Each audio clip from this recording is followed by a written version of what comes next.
Have you ever met someone who is just so confident, but, well, completely incompetent? Or on the flip side, have you ever felt like a total fraud even when you're succeeding?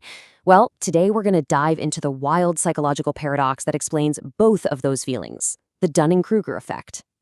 So let me just ask you this. Do you ever get that nagging feeling that no matter how much you learn, there's just this massive ocean of stuff you don't know? That little voice in your head that whispers, you're an imposter? Yeah, just hold on to that feeling for a second. Because, and here's the big twist we're going to unpack, that very feeling, that sense of not knowing enough, it might just be one of the clearest signs that you're way more intelligent than you give yourself credit for. I know it sounds totally backwards, right? But stick with me on this. This whole contradiction is really at the heart of what you could call the intelligence paradox. It's an idea that just completely flips our usual assumptions about confidence and knowledge right on their head. So what's really going on here? See, it's not just about the number of facts you have stored in your brain. It's about having the self-awareness to step back, look at your own knowledge, and actually see the pieces that are missing from the puzzle. And this whole paradox, it isn't just some philosophical thought experiment. Nope, it has a real name in psychology. It's called the Dunning-Kruger effect, and it's basically the scientific key that unlocks this whole concept for us. To put it simply, the Dunning-Kruger effect is what's known as a cognitive bias. It describes this weird situation where the people who are the least skilled at something are often the most likely to be completely blissfully unaware of it. They literally don't know enough to realize they don't know enough. Okay, this slide shows the two sides of the coin just perfectly. On one side, you've got the low-ability person whose confidence makes them see themselves as a king, a huge overestimation, right?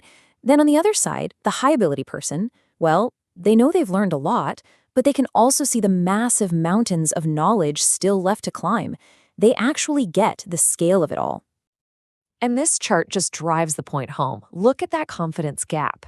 For the low-ability group, their perceived skill is through the roof, while their actual skill is, well, pretty low. But then look at the high-ability group. Their actual skill is high, but their self-perception is more moderate, more humble, because they understand just how complex their field really is. So this leads us straight to the antidote for the Dunning-Kruger effect. It's the true sign of intelligence, the power of humility. And just to be clear, this isn't about being shy or timid.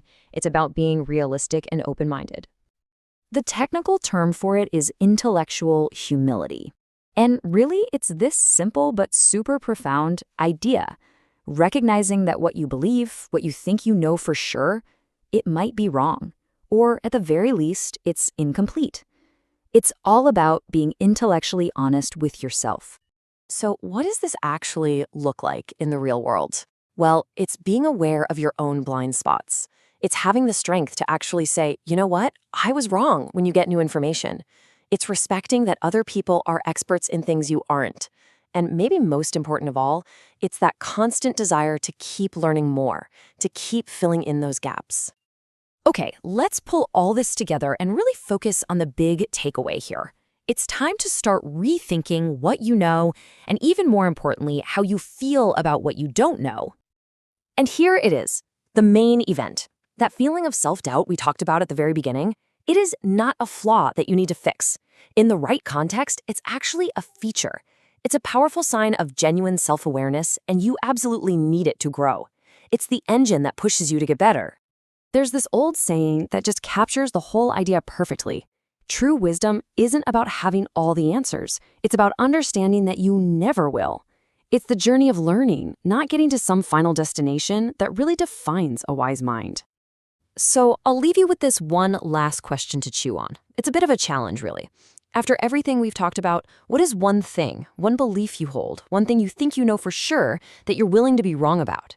Thinking about that, your answer might just be the first step.